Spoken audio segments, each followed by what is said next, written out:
Serifula télé lajɛbagaw an ka foli b'aw ye sanga ani wagati. An b'an karamɔgɔ Serif Usmane Madani Ayidara a n'a ka denbayaw bɛɛ lajɛlen fo. Bi aw ka siraba kumakan jɛmukan na an bɛna kuma paneau kan. Paneau suguya ka ca. A dɔw bɛ yen olu b'a jira k'a fɔ kojugu dɔ bɛ yen. A dɔw bɛ yen olu b'a jira k'a fɔ fɛn dɔ de balilen don. A dɔw bɛ yen u b'a jira k'a fɔ fɛn dɔ de diyagoyalen don i kan k'o kɛ. Dɔw bɛ yirali kɛ bolimafɛntigi la. Paneau ninnu u cayara cogo cogo u bɛ dɔn ka bɔ ɲɔgɔn na ni u kɛcogoya n'o ye forme ye ani couleur minnu b'u la. Bi an bɛna kuma paneau mun kan a fɔ o ma paneau de danger kojugu paneau. O paneau in yɛrɛ bɛ dɔn cogo di ani a bɛ mun ni mun de fɔ. Komi n y'a fɔ an ɲɛna an ka jɛmukan tɛmɛnenw na laada de don jɛmukan in na siraba kumakan na wagati wagati n'an bɛna kuma fɛn mun kan an bɛ taa sirabankan bolilaw ɲininka fɔlɔ k'olu hakilina dɔn. O kun ye k'a dɔn est-ce que an ka sirabankan bolila ninnu caman bɛ code de la route dɔn u bɛ paneau ninnu dɔn. Donc an bɛ taa siraba kan.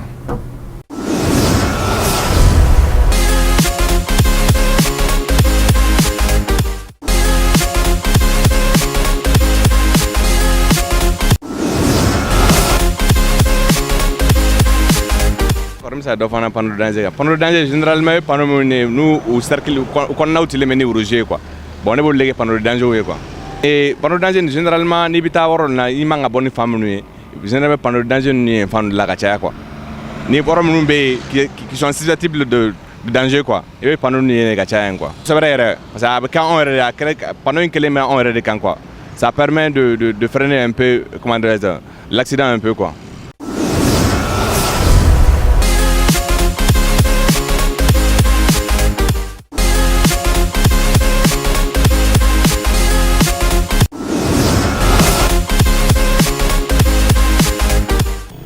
Panneau de danger fait mieux tiens la ne qu'on a fait galamana ko sebe mais moi la fin ne era min do on se ka kuma ka cogo mina quoi.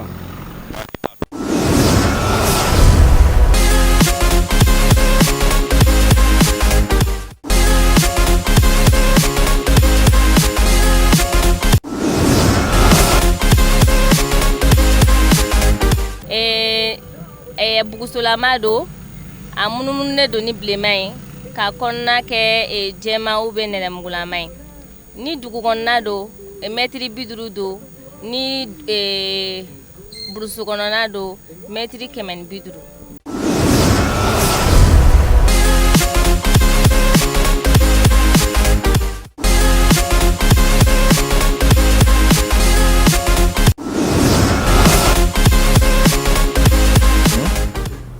N y'a fɔ aw ɲɛna n ko bi an bɛna kuma paneau mun kan a bɛ fɔ o ma paneau de danger kojugu paneau. O yɛrɛ ye paneau ye a bɛ dɔn cogo di. Paneau bɛ dɔn ka bɔ ɲɔgɔn na n'u cogoya ani couleur mun b'u la. Paneau de danger n'i y'ale i b'a sɔrɔ a bugusolama de don. Buguso in o dɔrɔn t'a to a bɛ fɔ a ma paneau de danger. I b'a sɔrɔ buguso in munumununen don ni bilenman ye. A kɔnɔna ye jɛman ou bien nɛrɛmugulama ye. Ni a kɔnɔna ye jɛman ye a fɔ o ma danger permanent. Permanent kɔrɔ a bɛ fɛn min fɔ k'e k'i kɔlɔsi o la o kumakan bɛ wagati bɛɛ. Ni a kɔnɔna ye nɛrɛmugulama ye a bɛ fɔ o ma danger temporaire. Temporaire kɔrɔ a bɛ fɛn min fɔ o bɛ yen wagatinin kɔnɔna de la. A caman na i b'a sɔrɔ baarakɛlaw bɛ yen ou bien furanikɛlaw bɛ yen o de la a bɛ fɔ a ma danger temporaire. Donc symbole bɛ fara o kan. Symbole ye mun ye a bɛ fɛn min fɔ k'a fɔ k'o de ye kojugu ye aw ɲɛma aw k'aw kɔlɔsi o la a bɛ fɔ o de ma symbole. Donc o de ye panneau de danger. N ko a b'a dɔn a bɛ komi buguso lamininen don ni bilenman ye a kɔnɔna ye jɛman ou bien nɛrɛmugulama ye. Symbole fɛn min bɛ yen n'a b'a fɔ o ye kojugu ye k'i k'i kɔlɔsi o la o dessin bɛ k'a kɔnɔna la. Donc n'i y'ale panneau in ye dɔrɔn i bɛ sumaya de parce que a bɛ fɛn min fɔ n'i bɛ vitesse la a bɛ se ka na ni accident ye. O panneau in na fɔlɔ in a bɛ fɔ nin ma virage dangereux à droite ko an bɛna se nin yɔrɔ mun na sira in na farayɔrɔ jugu dɔ bɛ i kinibolo yan fan fɛ. Donc panneau de danger n'i y'ale yɛrɛ i bɛ tɛmɛ a la mètre 50 de n'o y'a sɔrɔ a turulen don duguba kɔnɔ. ni dugu kɔnɔna tɛ mètre 150 ka se kumakan in ma. Donc ale ka baara ye k'i ladɔnniya i kana na bala la parce que n'i bɛ sira kan ni balila farayɔrɔ jugu ninnu n'a ɲɔgɔnnaw la a bɛ kɛ sababu ye i bɛ se ka sira bila o bɛ na ni accident ye. Donc n'i y'a ye ko a turulen don dugu kɔnɔ i bɛ tɛmɛ a la mètre 50 ka se kumakan in ma. Mais ni dugu kɔnɔna tɛ mètre 150 yɔrɔ togoya de b'a yira o la ni dugu kɔnɔna don ni dugu kɔnɔna tɛ. Donc filanan in o ye virage dangereux à gauche ko farayɔrɔ jugu dɔ b'a an numan bolo an fan fɛ virage dangereux à gauche. Donc i bɛ sumaya ka na se farayɔrɔ jugu in ma parce que n'i sumayara ale bɛ fɛn mun fɔ o tɛ kɛ kojugu ye mais n'i bɛ vitesse dilan o de bɛ na ni a accident ma yɔrɔ ye. Panneau mun dalen d'o kan succession de virage, le premier virage à droite ko farayɔrɔ jugu caman de b'a aw ɲɛma. Fɔlɔ bɛ daminɛ yɔrɔ min panneau b'o de yira o la. Donc farayɔrɔ jugu caman bɛ yen mais fɔlɔ bɛ daminɛ kini bolo yan fan fɛ. Mun dalen d'o fana kan succession de virage, premier virage à gauche ko farayɔrɔ jugu caman de bɛ yen nɔ mais aw bɛna fɔlɔ mun kɛ o bɛ a bɛna se farayɔrɔ jugu fɔlɔ min ma o bɛ numan bolo yan fan fɛ. Kasi ou dos d'âne. Gendarme couché a b'a fɔ min ma gendarme couché a tɔgɔ yɛrɛ kasi ou dos d'âne ralentisseur. Donc ko a bɛna se o ma. Donc i bɛ taa sɔrɔ kasi ninnu de bɛ yen nɔ dingɛ b'a kɔnɔ o bɛ kɛ yɔrɔ minnu bɛ yen nɔ aw kan ka sumaya pour que i bɛ taa sɔrɔ kojugu ka ca yɔrɔ la aw bɛ sumaya o b'a to accident bɛ kisi bali. Ralentisseur mun dalen don kan a b'a fɔ min ma gendarme couché a fɔ ma ralentisseur dos d'âne. Donc n'i y'ale i bɛ sumaya de ka yɛlɛ a kan pour que ka se ka a bɛ kɛ yɔrɔ min na i bɛ taa sɔrɔ jamaw ka ca yɔrɔ la walasa ka se ka accident bali. Mun fana dalen don kan a fɔ ma chaussée rétrécie. Chaussée rétrécie kɔrɔ chaussée o ye voies bɛɛ de faralen ɲɔgɔn kan. Voie mobili bɛ boli fan min kɔnɔ a bɛ fɔ o ma voie. Donc voie fɛn fɛn bɛ yen hali n'a sɔrɔ voie ye 5 ou 2 ou 4 o voie ninnu bɛɛ faralen ɲɔgɔn kan a fɔ de ma chaussée.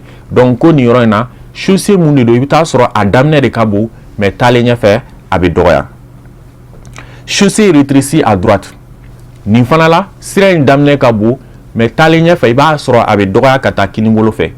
Hakilila jiginna n y'a fɔ an ɲɛna k'a fɔ n'a ye panneau in ye aw bɛ sumaya ale bɛ kojugu de fɔ ɲɛfɛ. Donc kojugu in bɛ ɲɛfɛ n'i bɛ i bolila ni vitesse ye a bɛ kɛ kasara i ma mais n'i bolila dɔɔni dɔɔni i bɛ tɛmɛ a yɔrɔ la ka sɔrɔ a ma kɛ ni kasara. Chaussée rétrécie à gauche ko an ka sira in daminɛ ka bon taalen ɲɛfɛ a bɛ dɔgɔya ka taa numan bolo yan fan fɛ. Chaussée glissante sira mun de don a bɛ cɛnɛ. Donc ni sira bɛ cɛnɛ i bɛ taa sɔrɔ a yɔrɔ la gitron yɛrɛ togoya la a yɔrɔ bɛ glisser. Donc n'a bɛ cɛnɛ n'i bɛ vitesse la bɛɛ bɛ se ka na ni mobili ka binni ye. Pont mobile pont de don u bɛ yɛlɛ u yɛrɛ ma komi u bɛ jigin u yɛrɛ ma. Donc a ka ca jamana développelenw la jamanaba ninnu na donc a ka ca o yɔrɔ ninnu na i bɛ taa sɔrɔ pont ninnu bɛ yɛlɛn de bateau bɛ tɛmɛ a bɛ jigin n'a jiginnen don bolimafɛn bolilaw bɛ sɔrɔ ka mobilitigiw bɛ se ka yɛlɛ a kan ka tɛmɛ a fɔ a ma pont mobile. O kɔfɛ passage piéton ko senamatigiw ka tɛmɛ sira an y'a fɔ an ɲɛna an ka laseli tɛmɛnenw la n'a ye senamatigi ye sira kan dɔrɔn a ye jɔ ka sira d'a ma parce que senamatigi filɛ nin ye ni sera ale ma dɔrɔn ale de kasara ka bon. Donc ko an mana senamatigi hali n'a sɔrɔ sen kelen dɔrɔn bɛ trottoir kan trottoir ye jumɛn senamatigiw yɛrɛ bɛ tɔgɔma yɔrɔ mun na kelen bɛ chaussée kan a bɛ fɛ ka sira tigɛ k'aw ka sira d'a ma. Donc nin panneau in b'a yira k'a fɔ ko nin ye senamatigiw ka gitron tɛmɛ yɔrɔw ye. Endroit fréquenté par les enfants ko denmisɛnninw ka ca nin yɔrɔ ninnu na a caman na i bɛ taa sɔrɔ école da ou bien jardin so ou bien fɛn yɔrɔ dɔ de don denmisɛnninw bɛ fara ɲɔgɔn kan yɔrɔ min ani tɛmɛ sira tɛ kelen k'u ka ca a yɔrɔ la. Donc n'u ka ca a yɔrɔ la aw bɛ kɔlɔsi kosɛbɛ parce que denmisɛnninw ka hakilina mɔgɔ t'a dɔn u bɛ se ka bali ka bɔ wagati bɛɛ. Donc ko endroit fréquenté par les enfants denmisɛnninw ka ca a yɔrɔ la.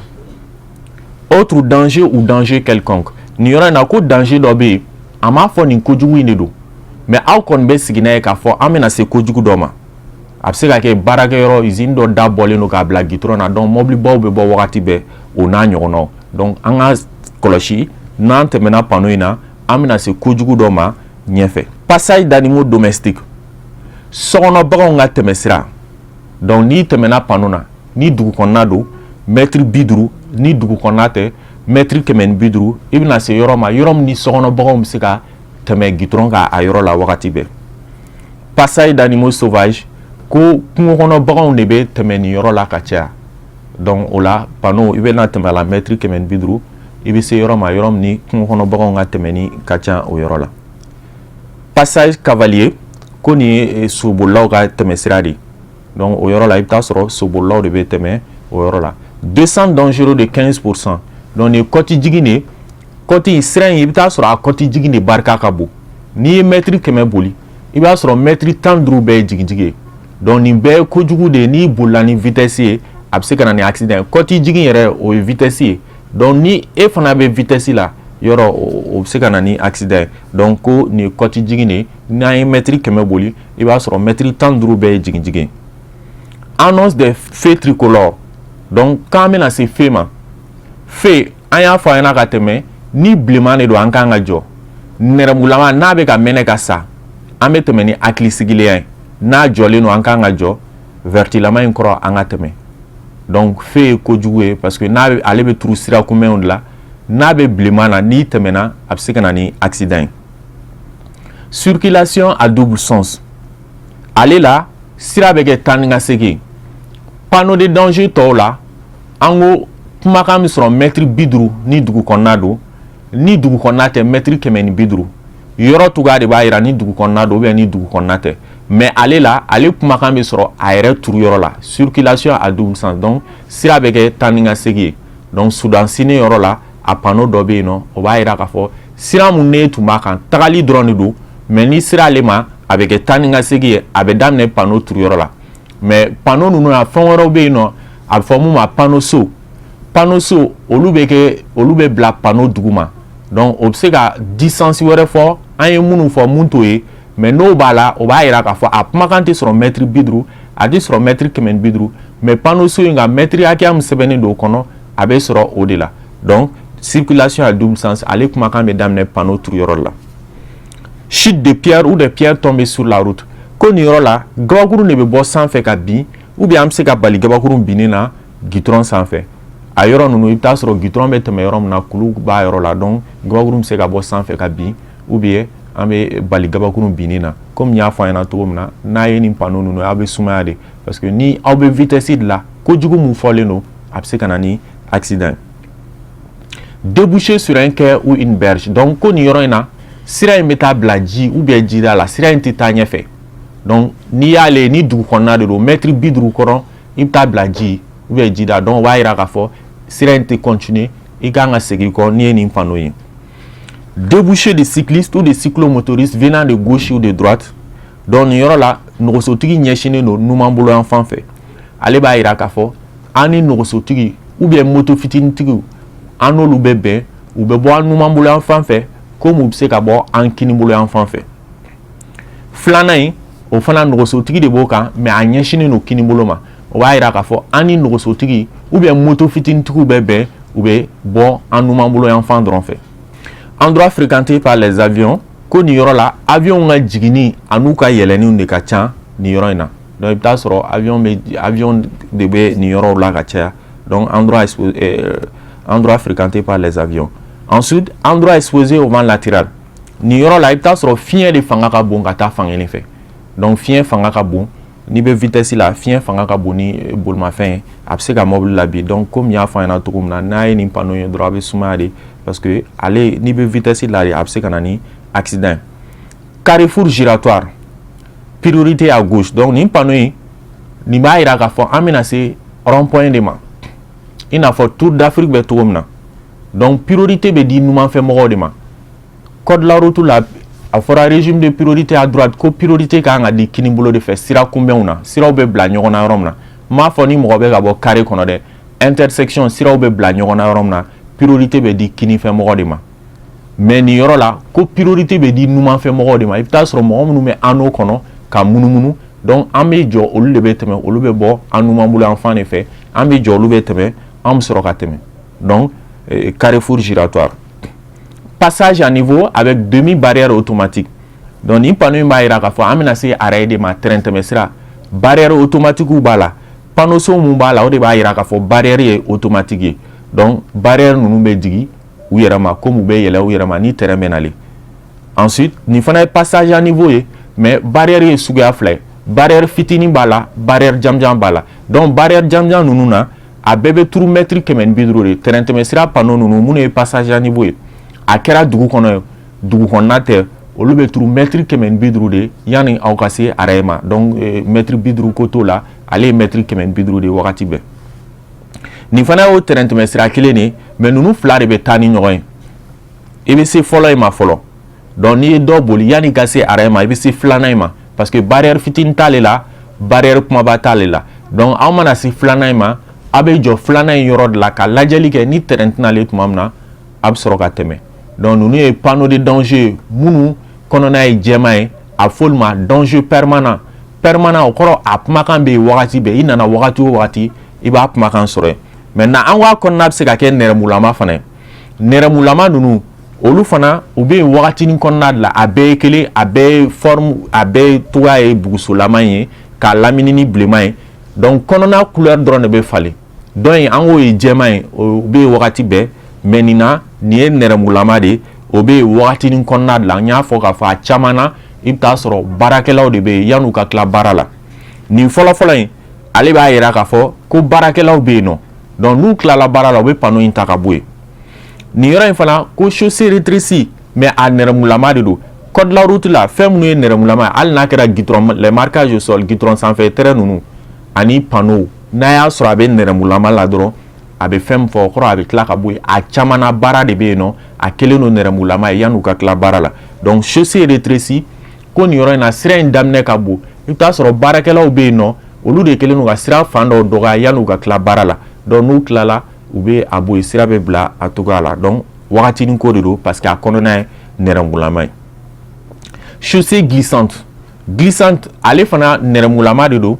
a b'a yira k'a fɔ nin yɔrɔ in na i bɛ taa sɔrɔ ni san nana ou bien neige o n'a ɲɔgɔnnaw o bɛ a to sira bɛ cɛnɛ mais n'o banna a bɛ ban donc ale ni jɛman o nɛrɛmugulama o n'a y'a ye dɔrɔn aw bɛ sumaya de parce que n'i bɛ vitesse la a bɛ na ni accident parce que panneau in fɛn o fɛn bɛ yen n y'a fɔ a ɲɛna u bɛɛ bɛ fɛn dɔ de fɔ dɔw bɛ fɛn dɔ de diyagoya i kan dɔw b'a fɔ ko fɛn dɔ de balilen don dɔw b'a yira k'a fɔ kojugu de b'i ɲɛma dɔw bɛ yirali de k'i la donc a fɛn o fɛn a bɛ mun fɔ n'i y'o bato a bɛ kɛ sababu ye ka accident de bali donc nin yɔrɔ la ko chaussée glissante san mana na a yɔrɔ la i bɛ taa sɔrɔ sira in bɛ se ka cɛnɛ feu tricolore feu dɔw bɛ yen i b'a sɔrɔ pine de b'u kɔrɔ u b'a kolonkolon ka na jɔ u bɛ baara la yɔrɔ min na a bɛ sira régler donc n'u tilala baara la u b'a ta ka taa n'a ye donc ni nɛrɛmugulama don u b'a yira k'a fɔ feu mun de don a bilalen bɛ wagatinin de kama n'u tilala u b'a bɔ yen nin de ye panneau de danger ye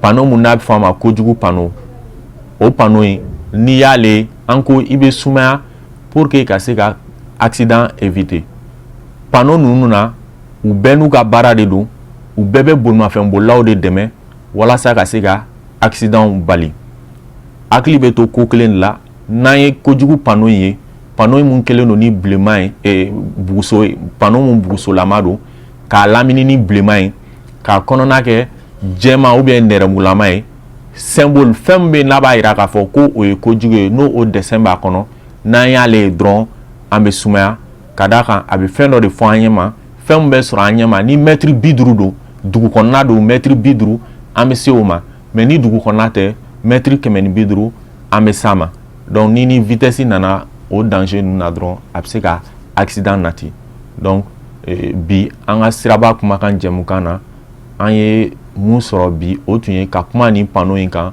panneau mun ni a bɛ fɔ a ma panneau de danger hakɛto bɛ nin kan sali ala muhamadu